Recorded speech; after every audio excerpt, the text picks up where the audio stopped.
Hi. Welcome everyone. I'm here with David Bloch, the CEO of Sarine. Hi David. Hi, good to be here. And thanks for welcoming us. I'm Sonia Esther Sultani, I'm the editor-in-chief of Rapaport. And today we have a very exclusive tour of the Sarine lab in the Israel Diamond Exchange. It's the first time we're doing this. We really wanted to go to the heart of where things start in terms of traceability. We talk a lot about traceability. Sarine is at the forefront of tracing the diamond from the moment it's rough to the moment it's polished. We'll talk about that with David. But I thought, we can actually have access for the first time to the machines. You're going to tell us all about it and about the journey of a diamond. Yeah. And I think that's something that's very important to you. You've just launched with your team the Diamond Journey.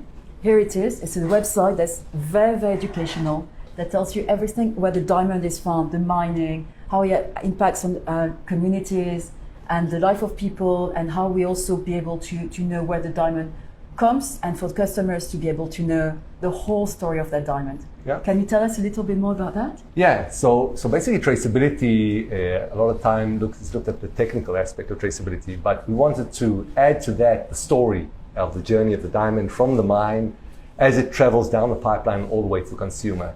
And as we know, there's a very, very interesting story that stands behind that. The NDC is doing a great job today by helping to tell that story as well about the natural diamond. And we want to do our part as well, trying to show the consumer what happens behind the scenes when that diamond travels from the mine all the way down to the consumer. So our website talks a little bit about the mines, where the diamonds come from, how they're created, about the manufacturers, different types of manufacturers and the impact to the communities, impact to the environment, how a lot of the different players along the pipeline look at with a high level importance of their impact to their surroundings. So the Diamond Journey Traceability website is much more of an educational tool that's meant for the retailers and the consumers to help them to educate what happens as before their diamond actually reaches the jewelry piece that they're buying. Absolutely, and usually on Rapaport Jewelry Pro we talk a lot about jewelry, but I thought that would be very interesting today to actually talk about the diamond and where it comes from, how it's shaped and how it gets into the final piece of jewelry. If you've joined us today, thank you so much, and don't hesitate to ask us questions. David will answer these questions in 20-25 minutes after we've been to the lab. So put the questions, we're keeping track of everything, and we'll ask David to answer them a bit later. But first thing, where does it all start? So the diamond journey actually starts all the way back at a mine. Actually there's a lot of different aspects beyond just what people may picture as digging a big hole in the ground. And there's a lot of very, very positive impacts that most of the mines today actually have on the surroundings, how they take care of the different communities, how they take care of the environment, how when they are having a negative impact, they make more of a positive impact to the communities and to the surroundings. So in the website, actually, you'll be able to see that we actually tell a lot of the different stories about different mines. We start, of course, telling how the diamond is created, okay? The story of how the diamond starts deep inside the earth, and then how the process is that the diamond comes to the surface. So the story of the creation of the diamond, whether it's coming from alluvial mining, which is basically mining on the surface, whether it's extracting through pit mining, and the different methodologies of diamond mining. We actually provide a lot of different information about the different sources of rough diamonds around the world, the different locations where they come from around the world, in the different countries, and of course how each of the different mines has that positive impact on the environment, whether it's on wildlife in the different areas of the world, whether it's on the communities. I mean, not many people know how significant of an impact diamond have on the Botswana economy and on the Botswana people in terms of education and infrastructure, roads, schools. So diamonds have a very, very powerful positive impact, and we wanted to be able to share that as part of that journey from the mine until it reaches the consumer. That's a beautiful website. For people, if you don't see it, it's diamond-journey.com. We'll obviously give all the details as well on a follow-up to this live, but I encourage everyone to go there. Even if you think you know the story of diamonds, you'll learn something. Yeah, I'm sure. So as the diamond actually starts at the mine, it actually continues down the pipeline through the diamond manufacturing. And again, turning that rough diamond into that beautiful polished diamond is actually also a secret that most retailers and most consumers don't know too much about. So what we're trying to do both within the website and in the tour today is to give the behind the scenes of how that process happens.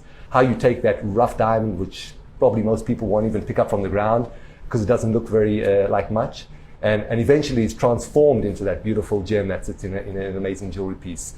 So both the website provides a lot of information of that process, how the diamond is manufactured, also the manufacturer's impact on sustainability in today. Many of the factories today have put goals of being carbon neutral, how they contribute to the communities around them, whether it is again in education, health, and otherwise. And again, a lot of the positive impact that is created during the manufacturing process, because a lot of the time people talk about origin.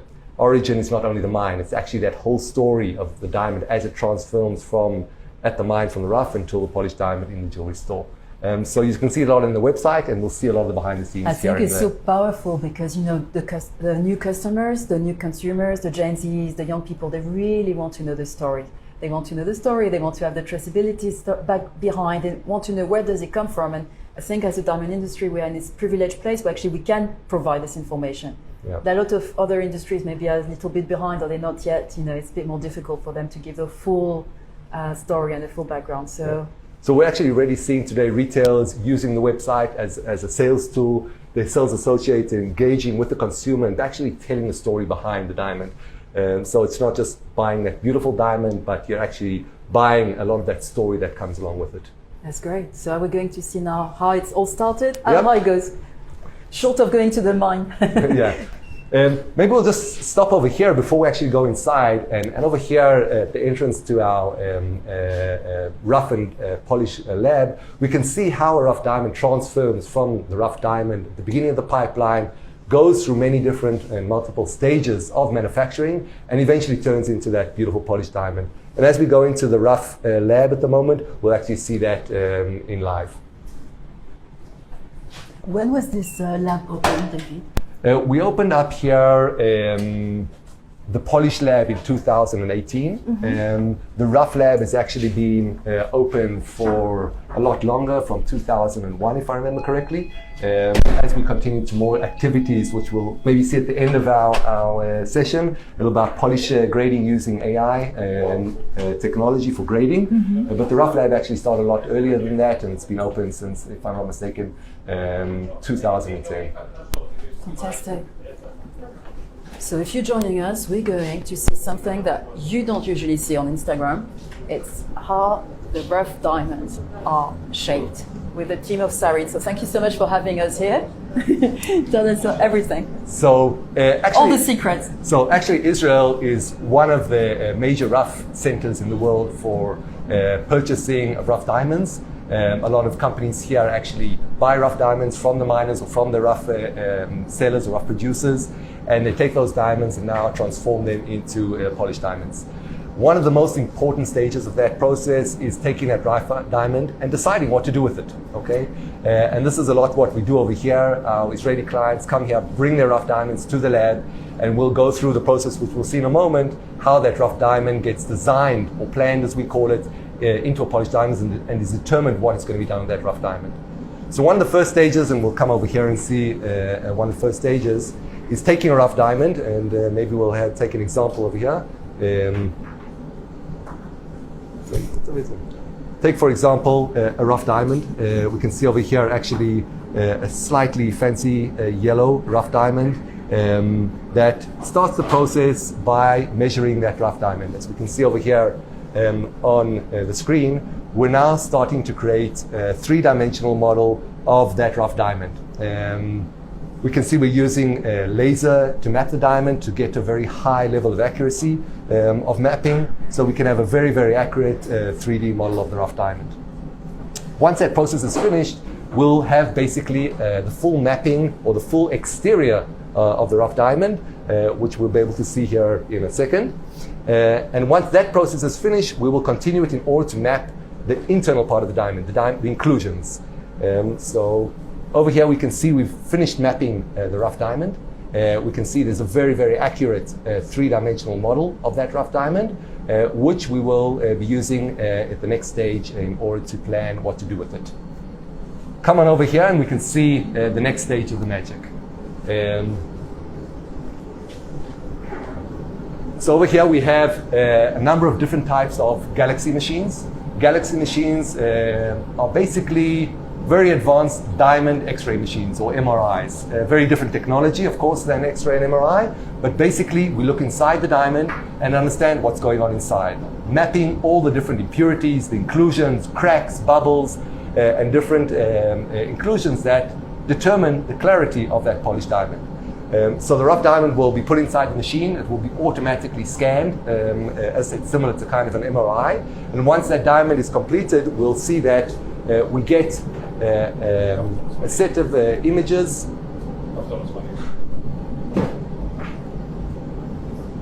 A set of images of what is still there?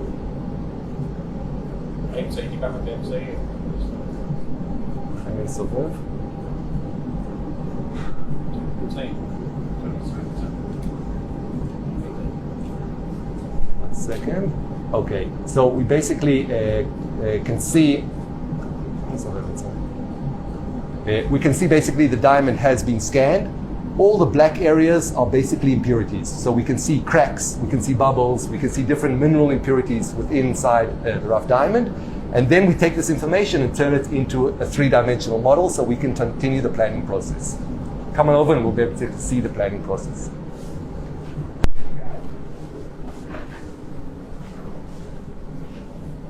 So basically here we have a rough diamond that has already gone through the first two processes, scanning the external part of that rough diamond, and then scanning through the Galaxy technology the internal part, the inclusions. And then basically, once that has been done, we end up with a three-dimensional model of that rough diamond, including all the inclusions. The red that you can see here on the screen are multiple inclusions, some of them deep within inside the diamond, some of them are cracks on the surface, as we can see over here. So we now have a very, very accurate model of the rough diamond, including all its inclusions. Basically, the next stage will be to decide what we want to do with the diamond. And the diamond manufacturer now needs to determine what to plan. This, of course, depends on his market demand, depends on prices, depends on what his manufacturing capabilities. Is he going to manufacture a round diamond or fancy diamond? What kind of cut grade he wants to manufacture accordingly? So there's a lot of different capabilities over here in the software that enables the manufacturer to decide what to plan. So we'll take a simple example and we'll decide that we want to manufacture a pear diamond, for example, over here. So we've chosen a pear diamond that we want to design. And now we're going to plan this diamond with as clean as possible with no inclusions. So the software will then automatically start looking for the optimal plan for such a diamond.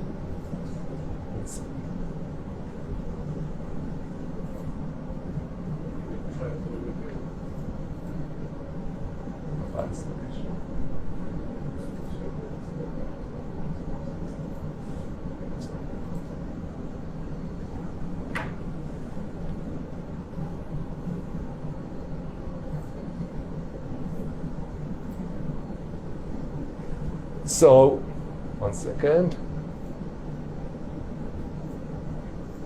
Oh, sorry. So we're planning basically what is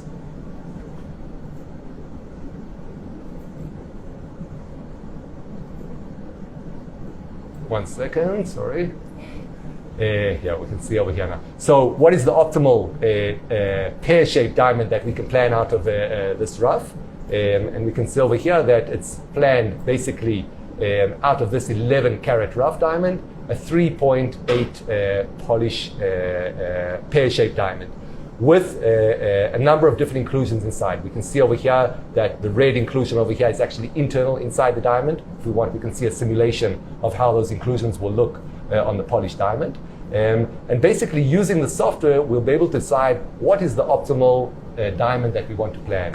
Naturally, we can plan multiple diamonds within a certain rough diamond. It's not just one polished diamond will come out of a single rough diamond. There could be 2 or 3 or sometimes even 10 or more polished diamonds that are extracted from a single rough diamond.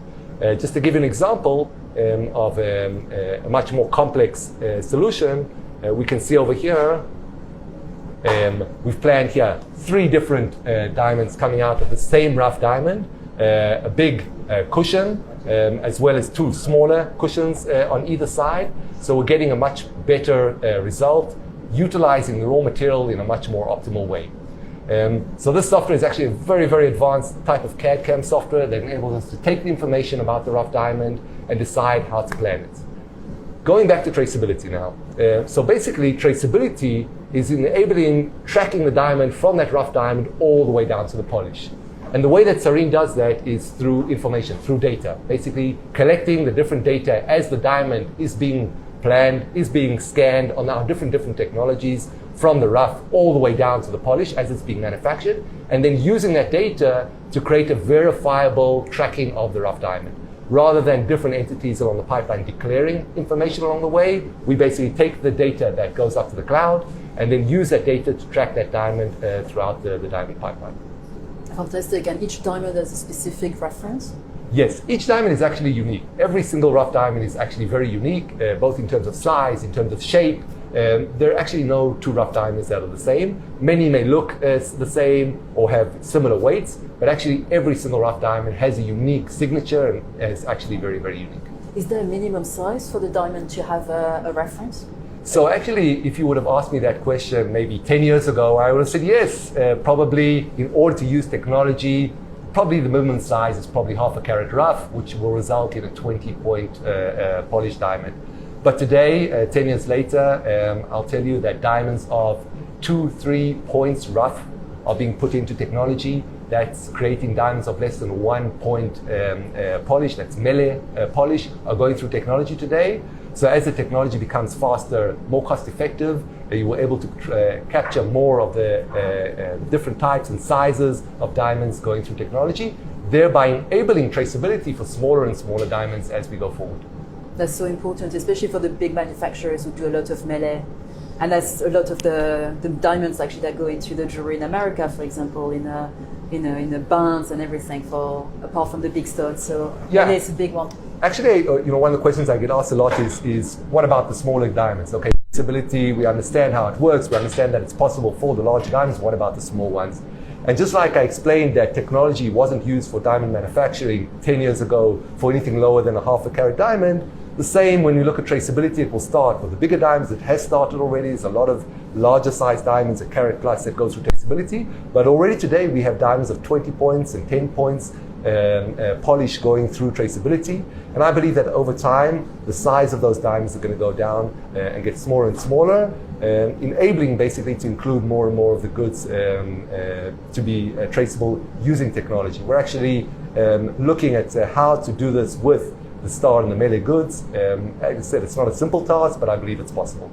Fantastic. Well, it's so fascinating, to really see what's inside the rough diamond and how you can maximize it for the best shape and the best cuts that your manufacturer's client asks for. What you see over here is basically a very small part of the whole diamond manufacturing process. It's actually the first stage of deciding what to do with the rough diamonds.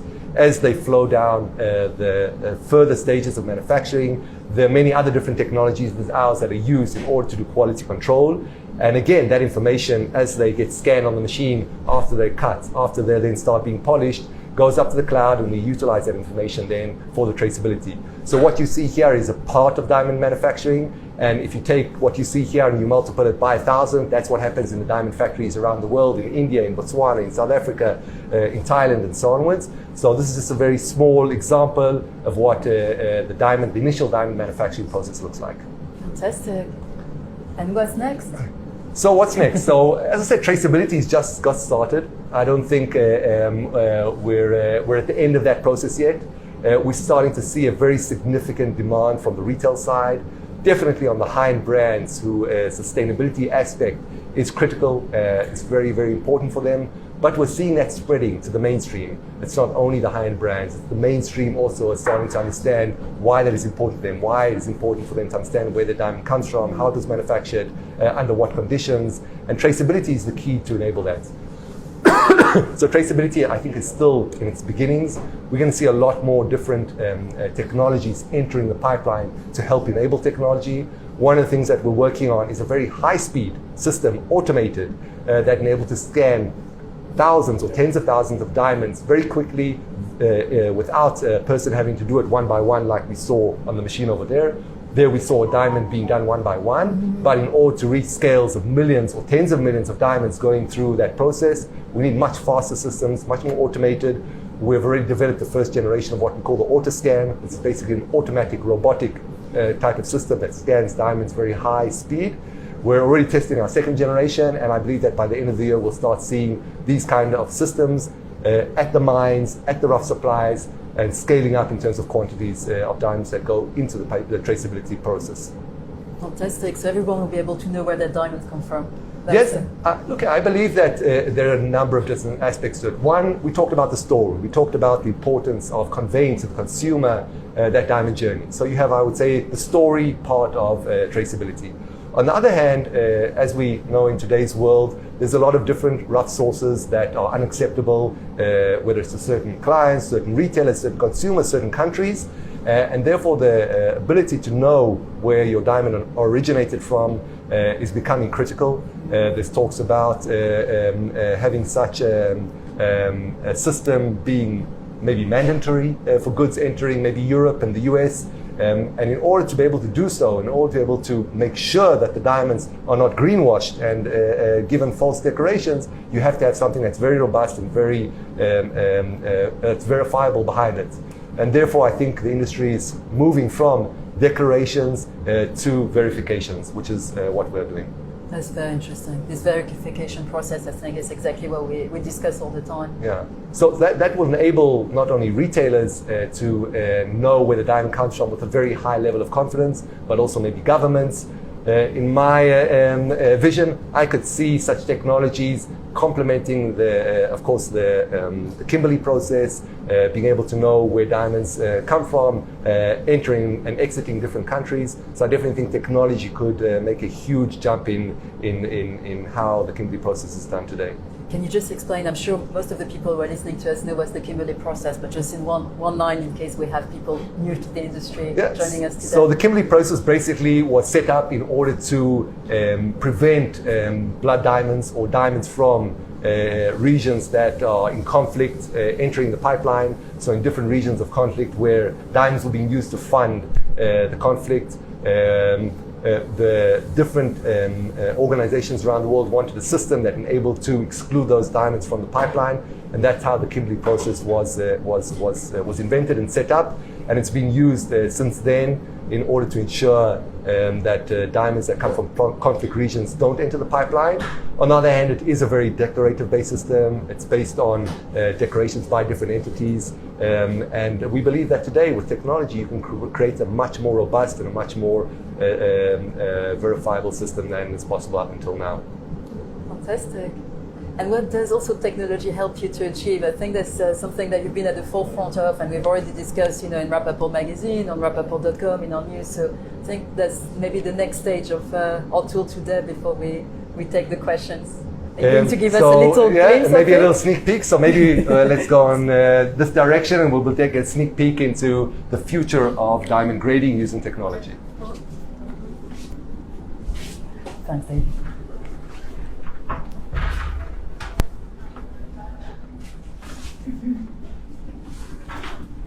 So basically what we've been doing over the last few years is developing technology that will enable automated grading using technology based on artificial intelligence. This was actually the first lab set up in the world that is based entirely on technology in order to grade color, clarity, symmetry, cut grade, fluorescence, basically all the 4 C's. Using technology. We set this up in the beginning as a research lab, but today we actually are grading goods from clients. It's a very precious place. If you heard the Sarine, it's a very high security place. Sorry for that. You can have a sneak peek into what we do here, and I'm sure in one of our next sessions we'll go into a lot more detail. So basically we use technology to do the grading end to end, very much more repeatable, very much more accurate than manual grading. We're not dependent on people that may be tired, angry, hot, cold, different cultures. It's all based on technology we've been developing over the last few years, and we're basically now ready to start rolling it out to the world, actually on site at the diamond factories. So actually the diamond lab of tomorrow will be very, very different than what we see the diamond labs today. There'll be no longer central labs, in my opinion, but there'll be multiple labs sitting in factories that grade the goods based on technology. On one hand, remove the need from sending the diamond to a grading lab, shipping, cost of money, insurance, and so on, but without in any way compromising on quality. More efficient and also giving the power to the actual customer. Yes, the but manufacturer. without compromising in any way on quality and accuracy of the grading itself. And obviously everything, the diamond identity is traced throughout the journey. Throughout the journey from the rough and all the way down to the polish. So the ability to track that diamond is based on the tie pipe and based on technology rather than declarations and information that come from different entities who sometimes have a conflict of interest. And we talked about a little bit about this cloud where all the information is. Is that accessible to everyone who's a Sarine client? So the cloud basically is where we store all the information. It's where the clients access it once they want a grading report, a traceability report. Everything today is digital, naturally, and we believe strongly in digital. We were actually the first grading lab that had digital reports. Many of our clients want only digital, again connected to sustainability and protecting the environment, not having to print out things. So all our grading reports are digital. We also see the digital methodology of providing reports as being able to provide very much more interactive information. So it's not a very dry, tabular piece of paper. It's something that you can interact with, engage with. You can turn the diamond around, you can see it, you can see the rough diamond in traceability report, you can see how that diamond was planned, just like we saw in the rough lab, and all the way down to the beautiful polished diamond. So it's not just knowing where the diamond came from, it's also that rich information that we can actually present in a traceability report that can be presented to the end consumer. Yes, that's really, really interesting for us who think when we always think about the end consumer, the ones who really we want to share the diamond dream with. And I think that's a really nice way to do it, between technology, storytelling, and facts as well, and data. And we see it as a combination. That's why we called it the diamond journey. There's a lot of different names out there, origin, traceability. We call it the diamond journey because we think that encompasses not only information but also that story together, and we think that's very important to the end consumer. That's great. So thanks, David. I'm going to check what kind of questions we've received.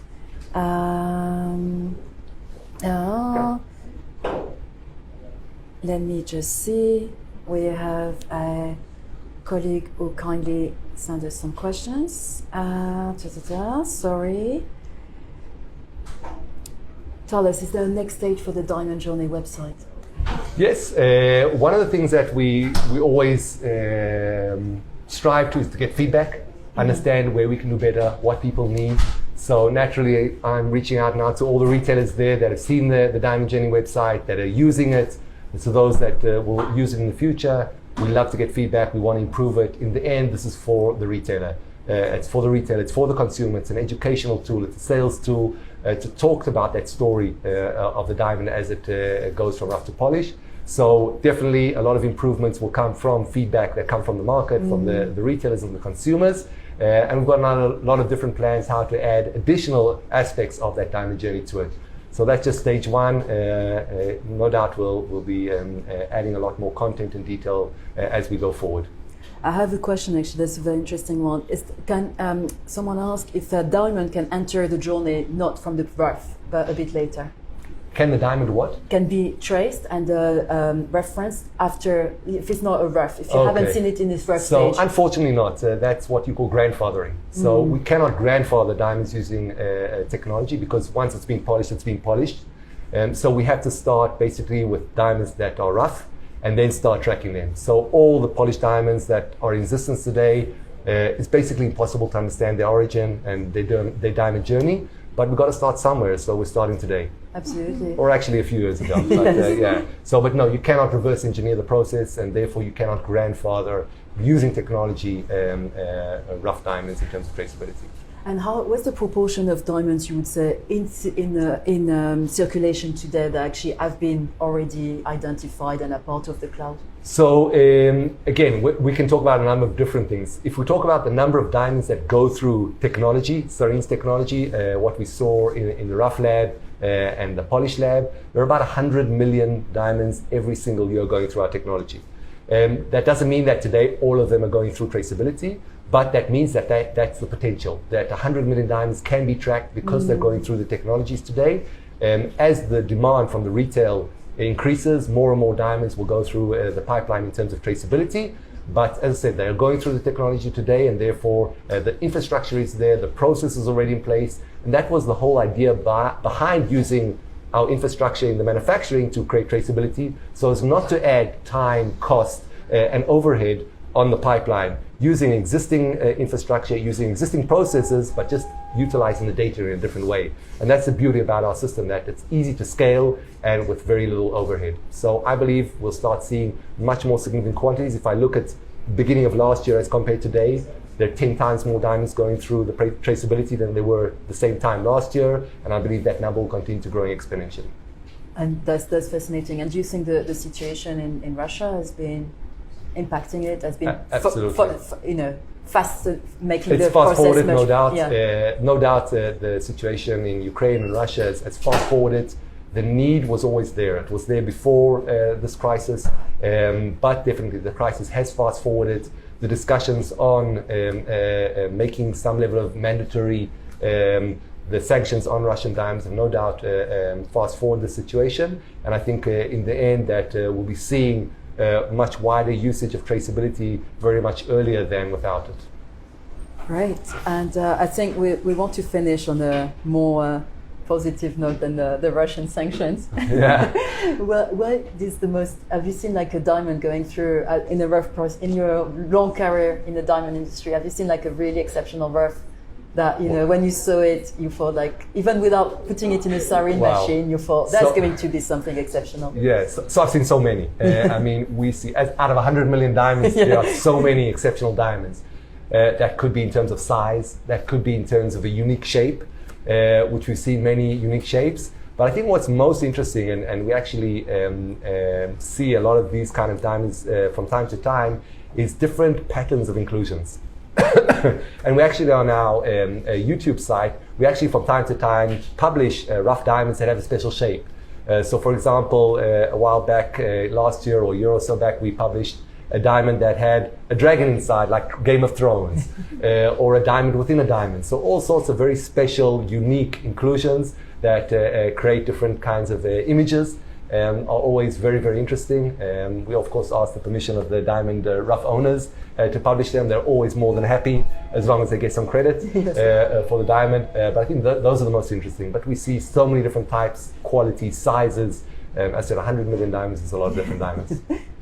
Absolutely. I could see like you were completely lightened up when you speak about the magic, the still magic of this diamond, of this rough diamond, which one is really unique. And I think that's what you're trying to say in a diamond journey, that every single diamond has a very unique feature, characteristic, story. And Exactly. And I think that's a story that hasn't been told to the consumer. Because when you look at polished diamonds, they look very much similar, right? 1 carat GVS, one excellent cut, 2 diamonds of the same quality look very similar, but they come from very, very unique rough diamonds.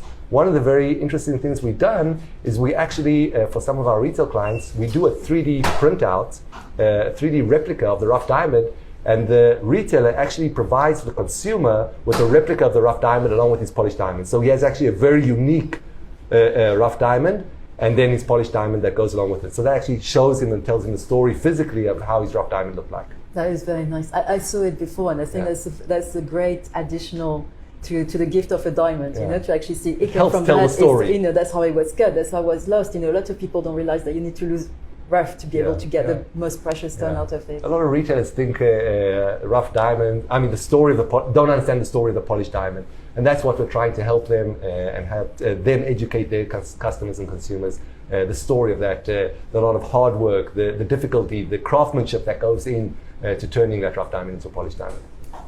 So thank you so much, David, for this amazing tour of the Sarine lab and explaining to us about the diamond journey and actually being able to see the stone. Is there anything else?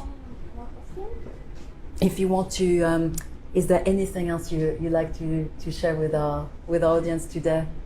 go into the website, see the diamonds journey. I'm sure a lot of you will learn a lot from it, a lot of things that most people don't know about it, and would love to get your feedback on it as well. Thank you very much.